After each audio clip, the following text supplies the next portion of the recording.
Alright, so today I want to introduce you to the Purple Passion ball python. The Purple Passion actually consists of two genes, the Mojave and the Phantom, and both genes are actually in the blue-eyed leucistic complex. And usually when you think of a blue-eyed leucistic, you're thinking of a completely patternless snake that is all white with blue eyes, a blue-eyed leucistic. And in this case, you actually get a purple snake that actually has some patterns on the sides, and sometimes it has lines or dashes on the top of the snake. It's called the Purple Passion. And with the Purple Passion, you can actually mix other genes into the mix and kind of change the physical appearance of the snake to a certain degree. I'd say it's not really dramatic. Some genes are really tough to actually work into the Purple Passion, but you have a lot more options than actually working other genes into your typical blue-eyed leucistic. The all-white snake normally masks all the other genes when you actually work it into the completely white snake with the blue eyes. So today I want to jump over to the internet and I want to show you the potential of the Purple Passion ball python. Alright, so I want to jump over here on Morphmarket.com and I want to start with the Mojave ball python. This is what a Mojave looks like. It is one component of the Purple Passion. And as a matter of fact, if you actually take two Mojaves and breed them together, you actually get an all-white snake with blue eyes, the Super Mojave. And the Mojave looks almost like the Phantom. If you actually put them side by side, you can actually pick out the differences in the colors, but as far as the patterns, they look almost exactly the same.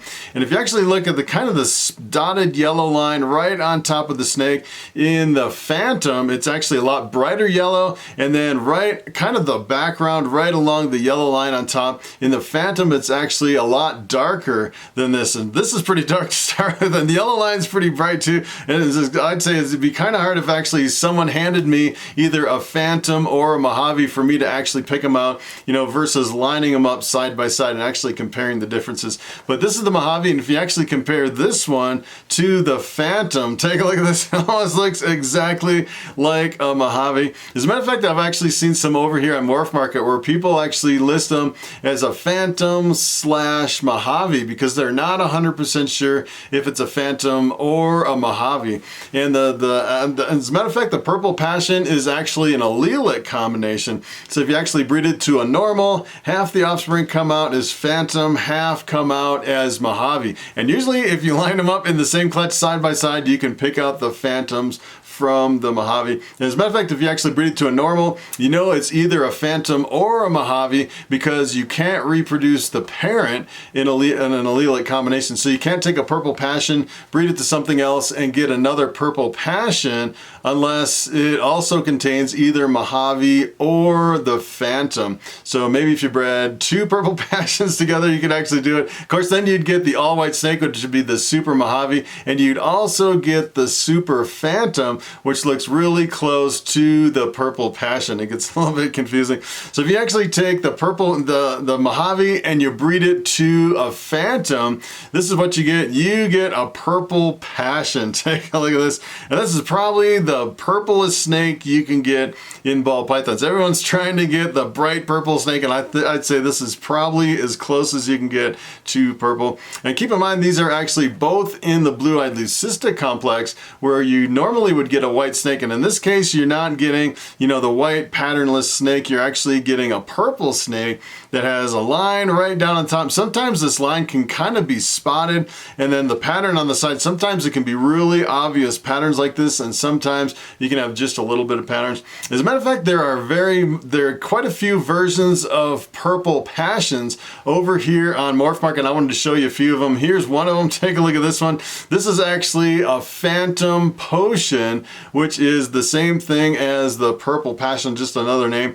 And this one, you can see the line is a little bit more broken out. It looks like a Purple Passion in this case, and the sides you can see not quite the pattern of the previous example. And there's some really kind of crazy examples. Take a look at this one. This is another Purple Passion with the Phantom and the Mojave. No other genes in the mix.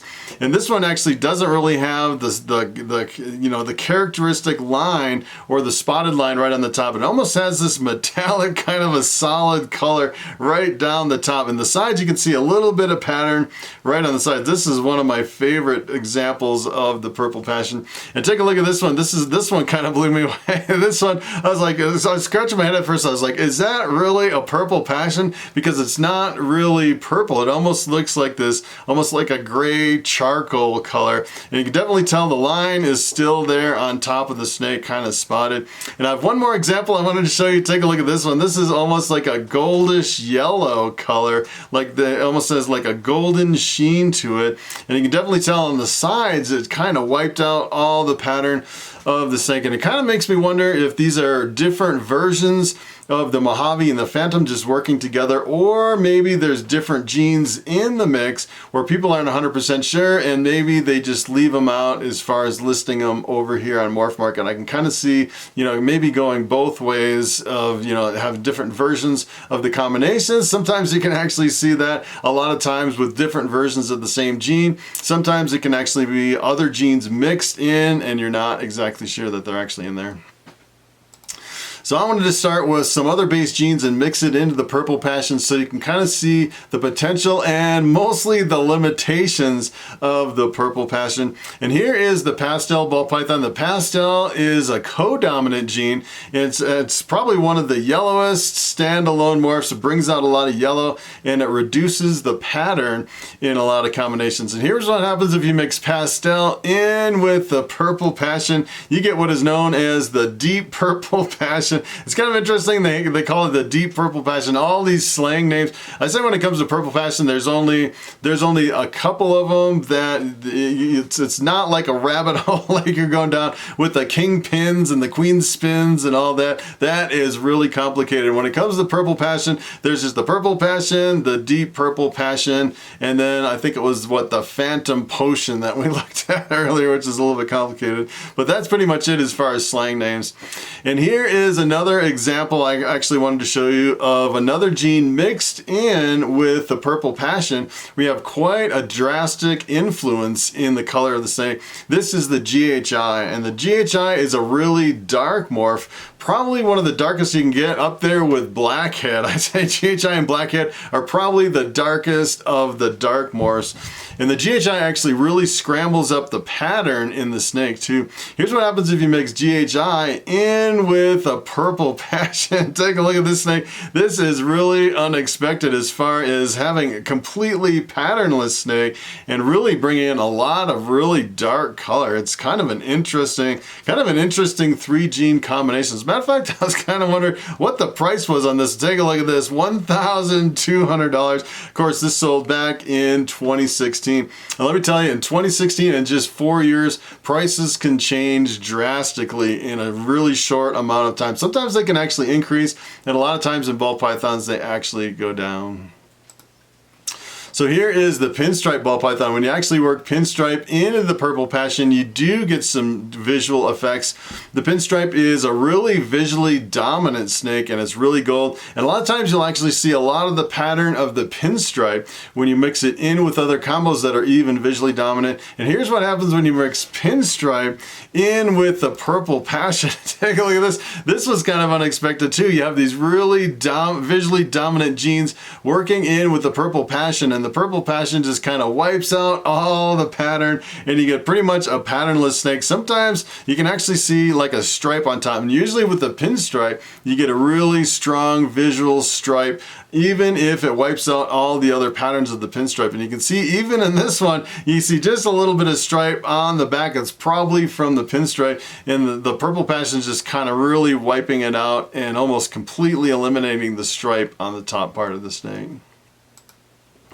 So here's another one. This is actually the Lemon Blast, which is the pastel and pinstripe. So you have both the pastel and the pinstripe. And if you actually work those into the Purple Passion, take a look what you get. You actually get a snake that is almost a blue-eyed leucistic. It's kind of almost going towards the completely white snake in this case. It's kind of interesting how you work the pastel in with some of these other genes, and it kind of completely wipes out everything else. In this case, you can see just a little bit of a line. I'm thinking this line right on top is probably from the pinstripe. But it's pretty amazing how strong the Purple Passion can be as far as eliminating a lot of the patterns and the colors. I'd say it's pretty close to a blue-eyed leucistic where it completely masks it, but in a lot of cases you actually get a little bit shining through.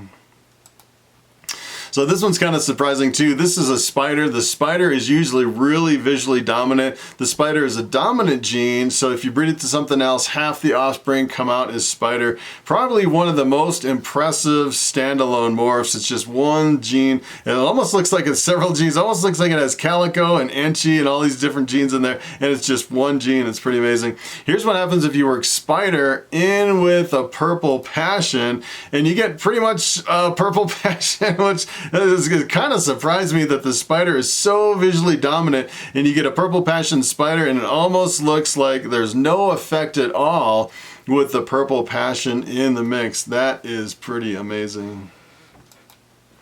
So this one's kind of interesting too. So this is the same as the last one with the addition of pastel. So this is the Purple Passion Bumblebee or the Purple Passion Pastel Spider. And in this case, you can actually see quite a bit of pattern coming out of the sides. You can see the pastel is kind of pushing a little more of the spider, a little bit through the Purple Passion. You can actually see some of an influence. It's kind of interesting with the pastel. Sometimes it really kind of buries the genes even more. And in this case, it seems like it really brings them out. So it really depends on which genes you're mixing with pastel into the Purple Passion.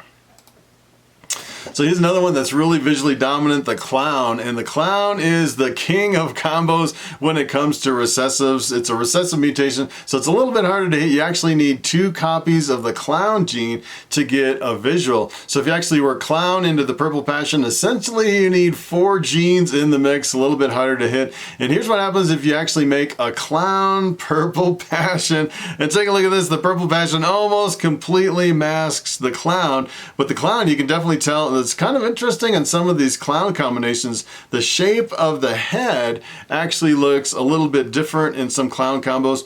And usually in a lot of clowns you see kind of an interesting head stamp on the clown. You don't really see much of a head stamp. You can see kind of the weird head shape. I actually have a banana enchi clown. It kind of has this cute little head. It's not really like a normal ball python. It has this cute head shape, which is kind of characteristic of a lot of clown combos. And in this case, you can actually see a little bit of pattern kind of breaking through from the clown, but not a whole lot. The Purple Passion definitely dominates the clown. So here's the last one I want to show you. This is the Leopard, and the Leopard actually, if you mix Leopard into an Ivory, it's pretty much the only gene that really can break through an Ivory. And Ivory is actually a super yellow belly, which is an all-white snake with black eyes. If you actually have the Ivory and you're working with Ivories, the only gene that you can actually break through an Ivory is the Leopard. And you can actually work other genes in with the Leopard to make some really crazy Leopard Ivory combos. And I was kind of curious what it would do to the Purple Passion if you mix in Leopard. This is what happens if you mix Leopard into a Purple Passion. You get pretty much a Purple Passion, and it's kind of really kind of an unusual anomaly. Usually the Leopard really scrambles up the pattern on the sides of the snake, and this really just kind of eliminates all the patterns. You know, if you actually look at the GHI and the Leopard and some of the really strong morphs that really jumble up the pattern, essentially with the Purple Passion, it seems like it's really eliminating all the pattern on the sides. In this case, you get the really strong stripe right down the top. I'd say this looks pretty much like your regular Purple Passion. The Leopard may have just a little bit of influence.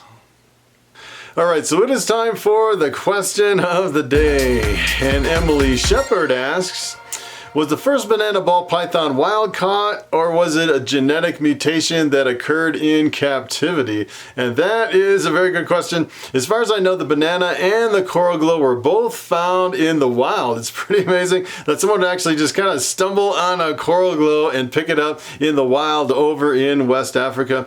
And as a matter of fact, there are some genes that just randomly occur spontaneously from genetic mutations. They've never been produced before, and then all of a sudden, for whatever reason, reason, the genes just mutate and you produce this incredible brand new gene. I'd say that's kind of a rare anomaly when that actually happens. I'd say in most cases, a lot of times it's a recessive that is brought into somebody's collection and they're just kind of breeding it through their collection, don't realize they have a new gene that's kind of floating around as a recessive, and then kind of randomly they breed two hets together and pop out a brand new gene and find out they have a new recessive. And it's kind of interesting because a lot of these genes can actually be mixed into multi-gene combos where a lot of people are breeding like 5 or 6 gene snakes and they see a little bit of a difference in there and they're not 100% sure what's going on until they actually breed it and isolate that gene. Sometimes you have new genes floating around in a lot of collections and it's either recessive or it's mixed into a lot of combos and people haven't actually separated it. And I think that's where a lot of genes kind of get hidden. And all the time, it seems like every year we have new genes coming out in ball pythons. I think that's what really keeps the ball python industry really fresh and alive. All the new genes coming into the hobby almost every single year. So that is pretty much it. Thanks for watching, and I will see you in the next video.